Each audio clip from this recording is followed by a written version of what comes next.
Hey, this is Eric again, VBAHowTo.com, talking to you in this video about how to pick a file to load in VBA. That's really important. So I'm going to show you how to do it. Basically, where the code is set here on my website, VBAHowTo.com. We're going to copy this. I'm going to copy this first, and then I'm going to show you soup to nut, or ingredients to soup, how to do this. So let's select it.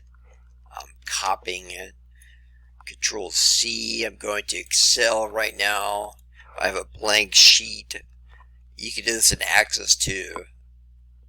Either way, make sure that you have the references set. It's on my blog at VBAHowTo.com. Tools, references. Make sure that Excel already has a reference to this. You may have to add it in Access, but here we have it. It's already defaulted. Microsoft Office 16.0 Object Library, all that good stuff. If not, just scroll down here, and then you see all the references you can add, and select that one. Okay, for our purposes, go up here, insert module, and then I'm going to paste whatever I copied. And this is an XLS, but it won't let me save macros, but it'll let me run the macro. So here I have it's going to select the file. If I press F5, it's going to ask me to select a file.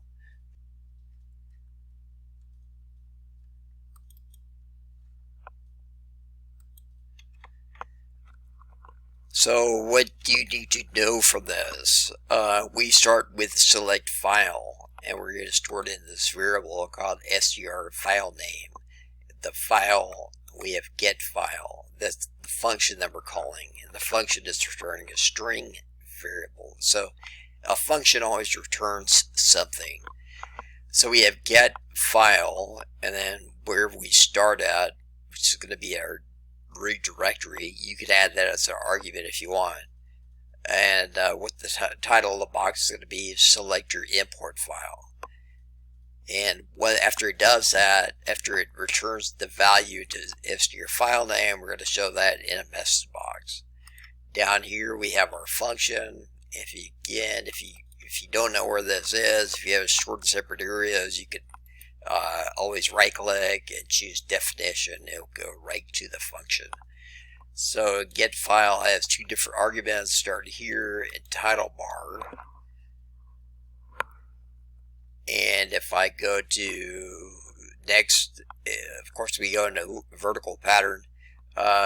Needs reference to them. So library, these are just comments allow user to select one file. Okay, good. Application file dialog, whatever application. This again, this works in Access as well. So the same thing works here. So application, where it still has an application object. I believe that's true with all the Office applications. They all have their with VBA. And so the title, we could change that. Initial file name, start here. Allow multiple select. We're going to allow only one file to be selected.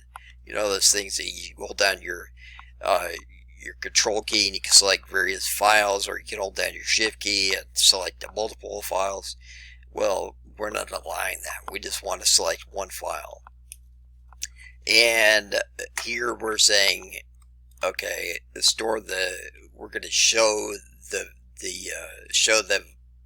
dialog box here, and then show the result of the dialog box. If the result is not equal to 0, that means that they did cancel it, because it would have some other value other than 0.